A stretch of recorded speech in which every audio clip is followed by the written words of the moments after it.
Thank you very much, everybody. I want to just thank you for being with us, and I assume the press is ready. We have a Pulitzer Prize-winning photographer. Unfortunately, he gets it for a shot at the ear. Someday you'll get it for something nice. You'll get it for something nice, Doug. Well, I want to just thank everybody. It's been a very special trip, and I can tell you that our country is hot. It's hot as a pistol. I don't think it's never been so hot. And if you go back 6 months, it was the exact opposite. We had a man that couldn't even stand up. He was so terrible. It's so terrible what he's done to our country, but we've turned it around so quickly. I did not expect to turn it around this quickly. I think we're the hottest country of the world right now, and 6 months ago they were laughing at the United States, but they don't laugh anymore. This has been an amazing trip, and as you know, I'm going to UAE in a little while. We're going to first watch an air show that will be spectacular from our friend, the Emir. He's done a great job, And I've met such great people. And as you know, that we're trying to give Yemen a chance, and we're going to give Syria a chance. With Yemen, they have a tremendous Houthi problem. I believe that's a problem for them. You know, you never really know. It's a tricky part of the world. But we were asked to stop firing at the Houthis. And that's something that they've never asked because they're tough and they're good fighters and all, but they're not going to be blowing ships out of the water anymore, so that's what we wanted. And we'll see how that works, but their emissaries were very, very strong on it. So that's a good thing for Yemen because they're trying to help themselves also. And we want them to get along with Saudi Arabia because that's been a big fight. And the other, of course, is Syria. We took out the sanctions, and I didn't even realize it's been many, many years that they've had sanctions, and as you know, there was a very big change at the top, and I thought that we have to give them a chance. They really have no chance with the sanctions. They were very biting. They were top of the line. Nobody could even deal with them. You couldn't make a phone call to Syria. So we did that, and I met the new leader of the country, and he's got a strong past. I'll be very nice. He got a strong past, but I liked him a lot. I think he'll be a great representative, and we'll see. You're going to have a strong past to put that one around. You cannot be a weak person. If you're a weak person, we would just be wasting time. So he's a strong guy, and I thought he was good, and let's see what happens. But we're going to give him a fighting chance by taking off the sanctions. So we've actually been praised for that. The Crown Prince of Saudi Arabia was very strong. Please do that. He wanted it done. The President of Turkey wanted it done. President Erdogan called me and said, is there any way you could do that? Because if you don't do that, they don't have a chance. And so I did it, and it's actually been very popular. The Emir liked it a lot. It's been very, very popular. So let's see what happens, but it's my honor to have done it. And with that, we're surrounded by some of the greatest business people in the world. We just had a tremendous order of Boeing. This is Boeing, and this is General Electric. And General Electric, I hear, makes the best large airplane engine in the world by not even a contest. Maybe I'll have to change my engines one day in my plane because they're not General Electric, but it's one of those things. But I hear you make the best engines in the world, Larry. Larry's somehow his people at General Electric. First of all, it's one of the greatest turnarounds that you'll ever see in a company because when you took it over, it was, I want to be respectful, General Electric was in trouble. To put it, I would say, right? To put it mildly. And now it's a hot company doing great. And it's, I would imagine the hottest thing is what's happened with the engine division because this engine is incredible. Would you like to say a couple of words, Larry, about that? Because he watches, when he sees Boeing, he's very excited because he supplies, I guess, for the most part, the engines. Would you like to say something? Sure. Well, Mr. President, thank you. And it's an honor to be here. We're thrilled about the commitment that Qatar Airways has made to both Boeing and GE Aerospace with the largest wide-body order really in our company's history, over 400 engines, both our GE NX, which powers the 787, the fastest-selling high-thrust engine in history, and our new 9X will power the 777X, which will be the largest commercial engine in the world. Will that be the same engine other than size, or is it different? It's a step forward and a generation forward as well. So even beyond? Yes. The large one? Very much That's so. Great. And we think that really helps both Boeing and GE Aerospace continue to support not only our investment in domestic manufacturing, but in turn everything that we're doing to drive the $75 billion annual trade surplus that the aerospace industry enjoys in the U.S. today. So we're excited. I know Kelly and the Boeing team have been great partners. But Badr, our thanks to you for your trust and your commitment to both GE Aerospace and Boeing. We're gratified. Yeah, thank you very much. Kelly, go ahead, please. Well, Mr. President, first of all, thank you for your support. It's a major order for us. All of these aircraft will be built in the United States, creating a significant number of jobs. And I know that's a key mission of yours, and this order will help us accomplish that. Partnership with GE has been great. They do power exclusively our engines, and they're doing a great job here. And we're very pleased to be selected by Qatar for this largest wide-body aircraft order in the history of Boeing. Major accomplishment for us, and thanks to the administration for your support. That's the largest order you've ever had, right? Yeah, for wide-body. So one of the largest orders in history, but it almost has to be, if it's the largest order you've had, has to be pretty close to the largest order ever made, right? Yeah, that's correct. And you also, Boeing also got the jet fighter. We selected Boeing for the jet fighter, the state-of-the-art, highest level. It's an amazing looking plane. If it functions as well as it looks, I think we're going to have a big winner. But we're also looking at some additional jet fighters. We have some really good ones that we have. We're taking a look at, strong look from one of your competitors, I must say, and we're doing something very special. But it's a special country. We were losing the Middle East because the past administration didn't handle the relationship properly, didn't show the kind of respect that they deserve. And me, I have a lot of respect, and I have a lot of liking. I like the Crown Prince a lot. I've known him a long time in Saudi Arabia, and the Emir is fantastic. And we're going to another country in a little while, UAE, a fantastic man, fantastic leader. And they have great leadership talents in this part of the world, and that's why they're doing so well. And you probably read today the story about Iran has sort of agreed to the terms. They're not going to make, I call it in a friendly way, nuclear dust. We're not going to be making any nuclear dust in Iran. And we've been strong. I want them to succeed. I want them to end up being a great country, frankly, but they can't have a nuclear weapon. That's the only thing. It's very simple. It's not like I have to give you 30 pages worth of details. There's only one sentence. They can't have a nuclear weapon. And I think we're getting close to maybe doing a deal without having to do this. There's two steps. There's a very, very nice step, and there's a violent step. The violence like people haven't seen before. And I hope we're not going to have to do this. I don't want to do the second step. Some people do. Many people do. I don't want to do that step. So we'll see what happens. But we're in very serious negotiations with Iran for long-term peace. And if we do that, it'll be fantastic. And for this country in particular, because you're right next door. You're a stone's throw away, not even, right? You're a foot away. You can walk right into Iran. Other countries are much further away, so probably it's not quite the same level of danger. But we are going to protect this country. It's a very special place with a special royal family, and the head of the royal family is two heads of the royal family, really, if you think. It's great people. And they're going to be protected by the United States of America. And I think we're not going to have to do it because I believe very strongly in peace through strength. Now, we just gave out in the budget a $1 trillion budget, which is the biggest we've ever done. $1 trillion, never came close to a number like that. We'd be at 800 billion, would be at maybe 900, 910. We never got anywhere close to $1 trillion, but we're doing it.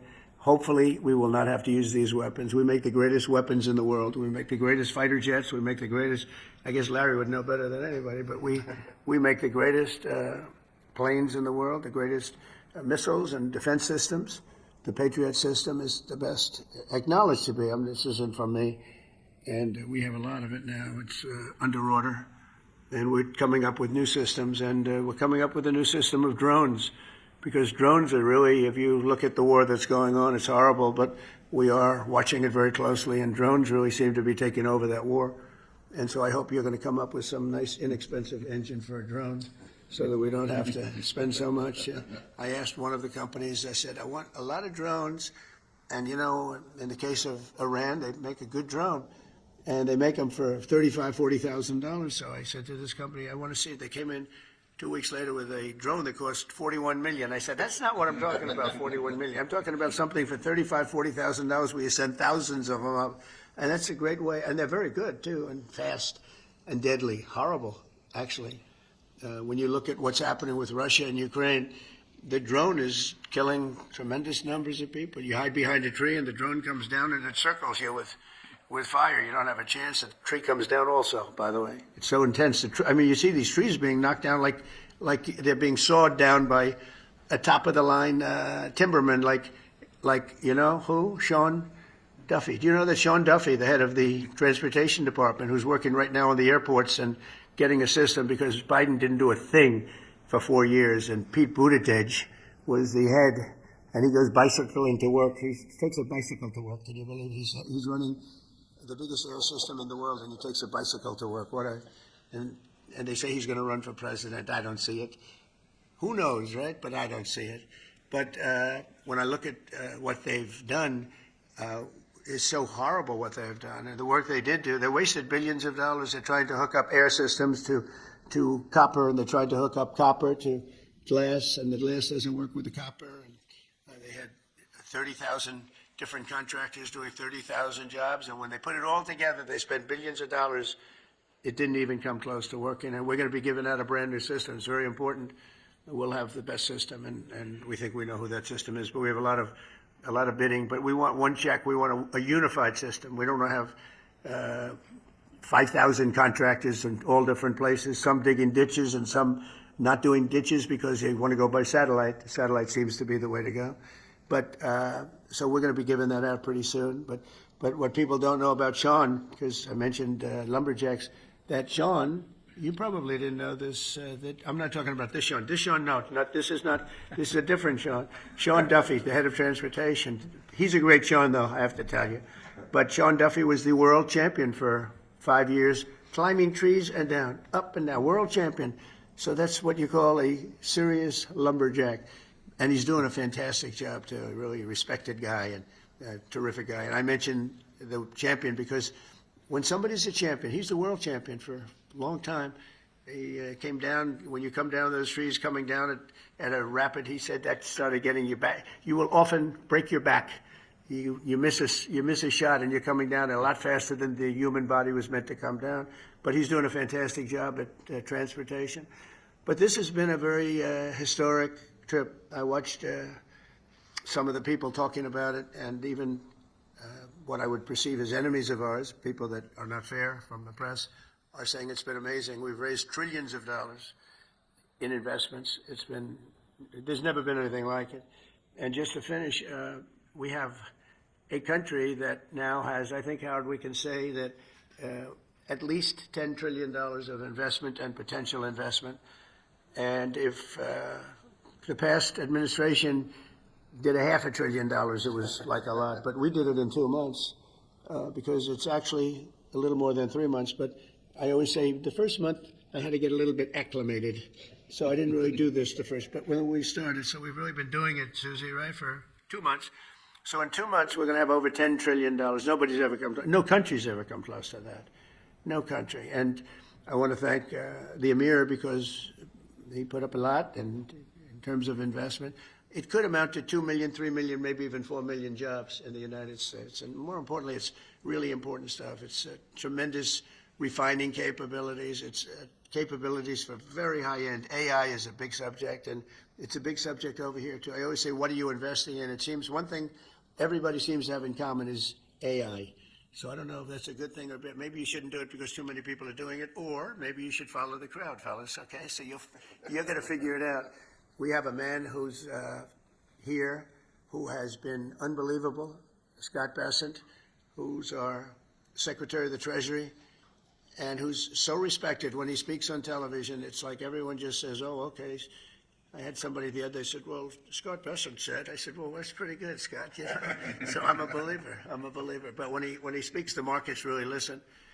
And the big thing is that we have, to me, the most important thing of all is that, forget about the recent stock market being so good. Much more importantly, we have hundreds of different big companies pouring into America now, creating jobs like we've never seen before. You know, the bad news, it takes a little while for that to, when you build your factory and it takes a year and a half, 2 years, and they're going to build them very fast, and they don't need financing. That's the nice part. They don't need any financing. They have plenty of it. But they're building factories at levels we've never seen anything like it. And these are, 10 billion, 12 billion, 50 billion. I said, how do you spend 50 billion on a factory? We have the chip companies coming in from Taiwan. We have Jensen, as you know, coming in with 600 billion. We have actually the biggest company of them all. You know all about it. Coming in, that was a big, Mr. Wei. I said, Mr. Wei, you're a smart man, aren't you? I never met him. And I said, because I understand you control 99% of the chips. Oh, yes, I do. I said, that's pretty good. I said, is there any way of breaking that grip? They said it would take you many years. So I said, you know what? If you can't beat him, you join him. But he's going to be building the biggest factory anywhere in the world in Arizona and spending over $200 billion. And we have Apple, as you know, is coming in. And I had a little problem with Tim Cook yesterday. I said to him, Tim, you're my friend. I treated you very good. You're coming in with $500 billion, but now I hear you're building all over India. I don't want you building in India. You can build in India if you want to take care of India, because India is one of the highest tariff nations in the world. It's very hard to sell into India. And they've offered us a deal where basically they're willing to literally charge us no tariff. So we go from the highest tariff, you couldn't do business in India. We're not even a top 30 in India because the tariff is so high, to a point where they have actually told us, I assume you too, Scott, you were working on that also, that there will be no tariffs, right? Would you say that's a difference?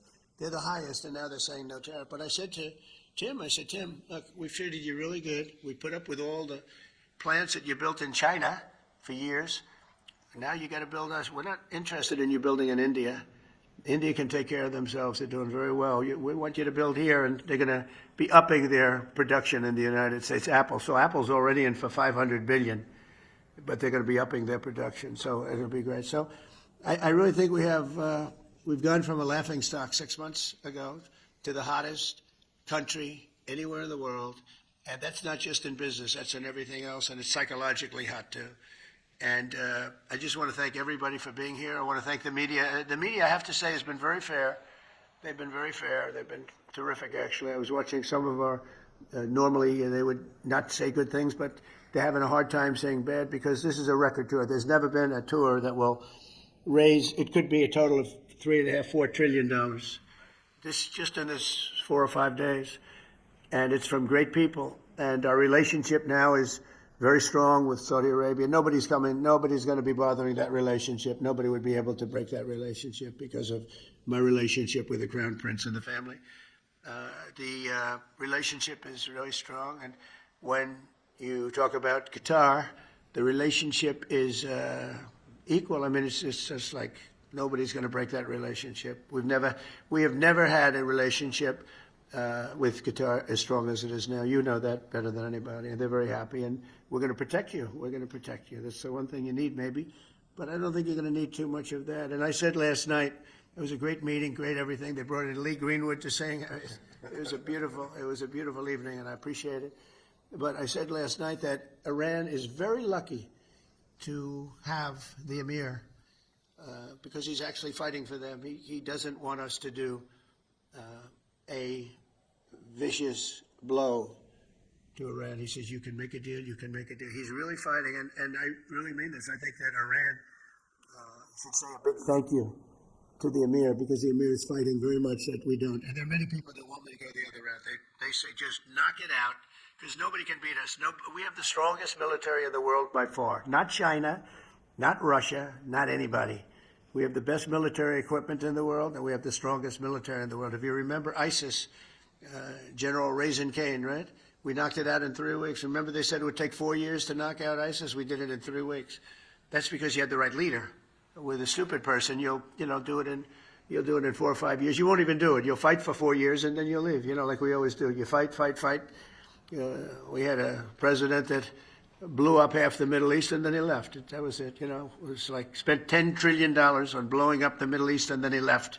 Just said, let's leave now. We're left with nothing.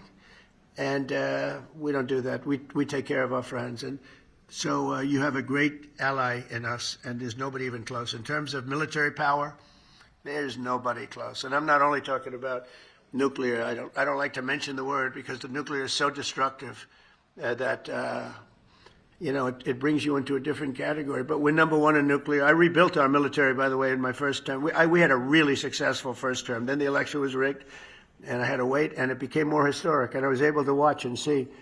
And the good news is although it's bad news in another way, but the good news is that Biden was so bad, worst president we've ever had by far. There was never a president like this. This man was grossly incompetent, and now that's been proven. But people were able to see how bad it is, and it gave me a mandate. We won all 7 swing states. We won the popular vote by a lot. We won the counties by 2,725 to 505. That's why the map is completely red. When you look at it, the map, it was an obliteration, this election. And we got 312 electoral votes. So it was just an obliteration. And that means mandate.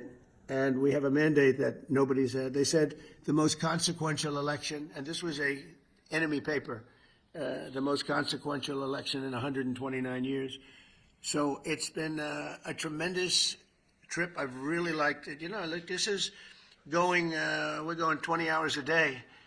And people say, how do you do it? And I said, I do it because I like it. I like it. I like the people I'm dealing with. I said last night, I stood in a line for, it seemed like hours. I said hello to Larry. I said hello to Kelly. I said hello to your 250 competitors. I said hello to everybody. And that was a long sucker, I want to tell you. They say, how do you do it? I said, I do it because I like the man standing on my left.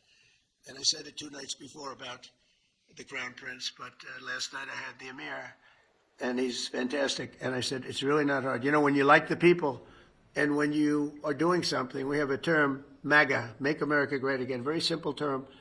And I remember Biden saying, we will not let MAGA take over this country. I said, no, you stupid person. It says, Make America Great Again. It's okay if it takes over the country. It's called Make America Great Again. And that's where we are right now. It's America. We'll put America first. But because we're putting it first, we're doing so well, there's going to be plenty left over to help the world. And we can help the world psychologically. So we think we're going to do well with Russia, Ukraine. 5,000 soldiers are being killed every single week on average. 5,000. And they're not from here, and they're not from the USA. They're from Ukraine and Russia. So some people would say, why are you bothering? Because these are 5,000 young people. Well, they're getting older because they've gone through so many that they are actually getting older. But these are 5,000 people that leave their home, wave goodbye to their parents. Their parents are so proud of them, their sisters, their brothers, and that's the last they ever see them. They're wiped out. And if you would see the satellite pictures, I get satellite pictures of that battlefield, and I want to tell you, I've never seen anything like that. I wish I never saw it. You have heads and arms and legs strewn all over the field. And you just take a look at that, and you know, when you think 5,000 a week on average, and that's actually a low number. So we're going to see if we can end that. I was thinking about going, but it's very tough because of what we're doing today and tomorrow. But you know, if something happened, I'd go on Friday if it was appropriate. But we have people right now negotiating, and I think that I just hope that Russia and Ukraine are able to do something, because it has to stop. Not only the money, we spent $350 billion there. Just hand it. Nobody even knows where the money is. They just send him a check. There's no accounting. There's no one. Just give him money. Every time he came, I have to hand it to him. I think he's the greatest salesman maybe in history.